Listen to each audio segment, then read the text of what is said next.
I mean, anybody can say what they want. You can couch any exhibition any number of ways.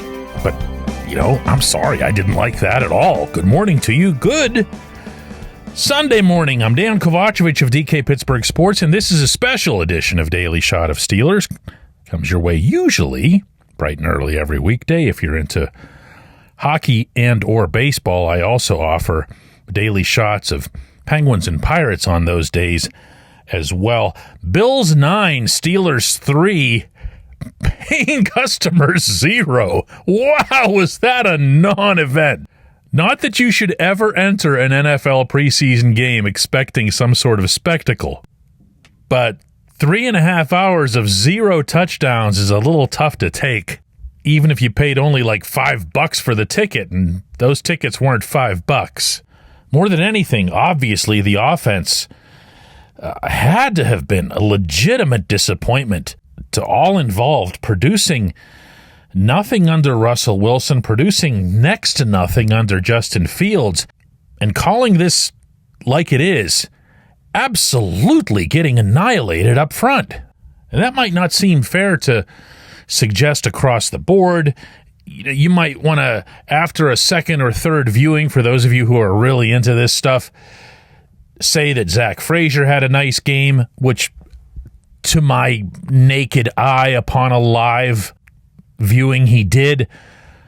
But, I mean, Broderick Jones got eaten alive by Greg Rousseau and by really anybody he was lined up across from.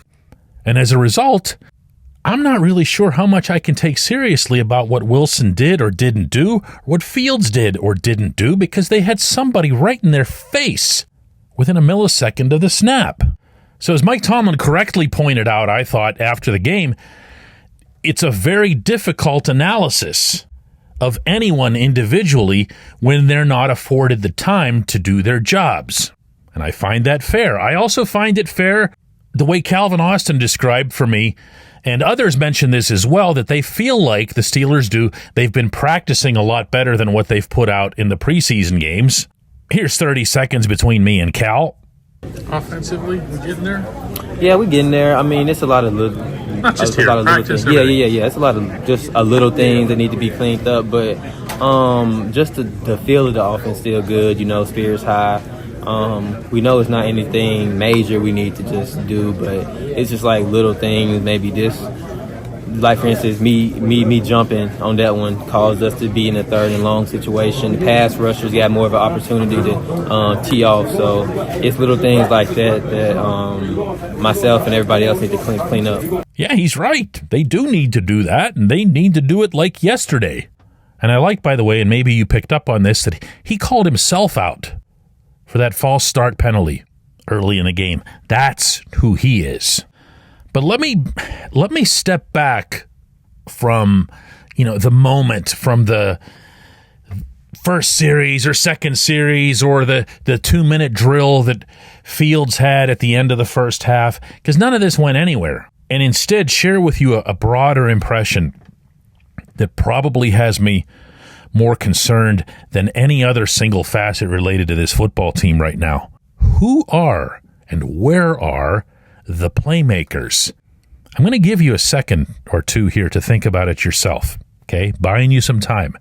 Come up with who the playmakers are on offense.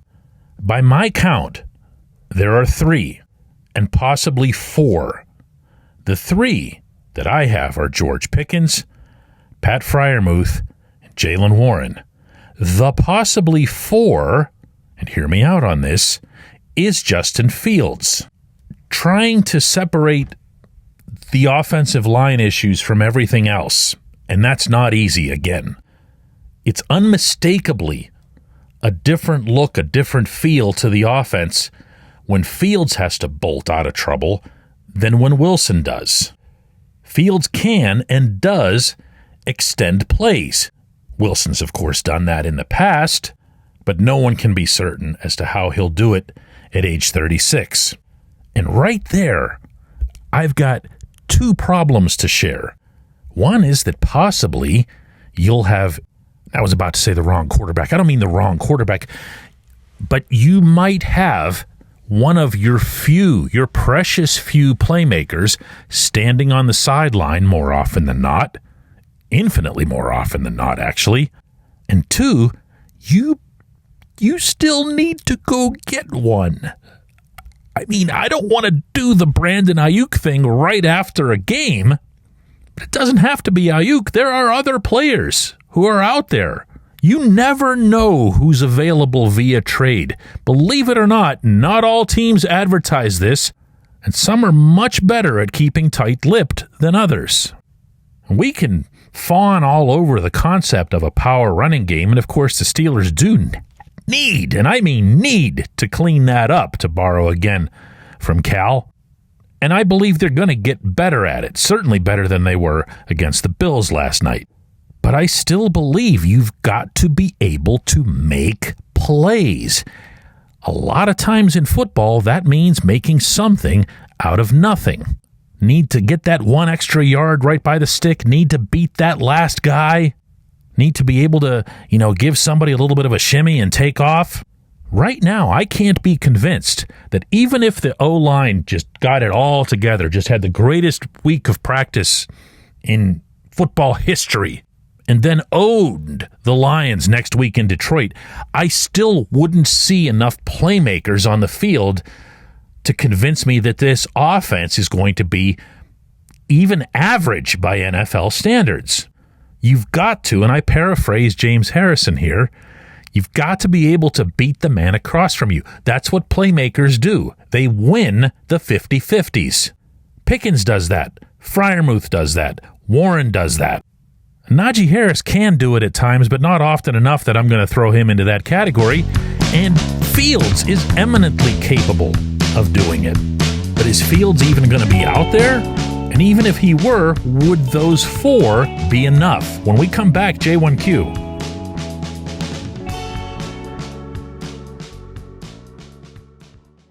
This segment of Daily Shot is brought to you by our good friends at Mike's Beer Bar. They're located on Federal Street, directly across from PNC Park. Mike has more than 500 beers on tap, including from more than 50 local breweries. Stop in and say hello. Tell Mike we sent you. Mike's Beer Bar.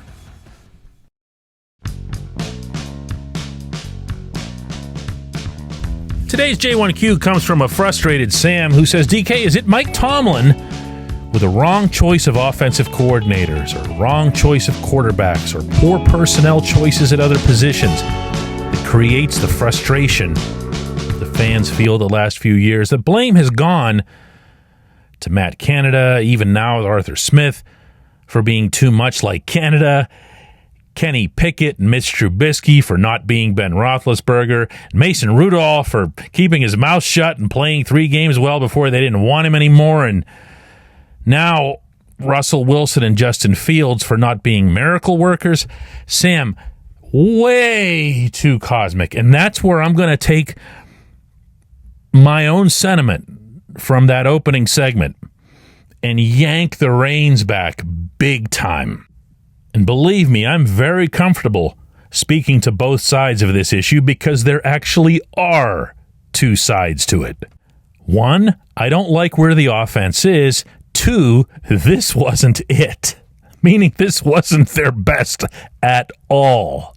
For everybody who was getting exasperated at not seeing the deep balls, at not seeing plays across the middle, at not seeing, misdirection, movement, any semblance of a lack of predictability, this is the hallmark of the preseason.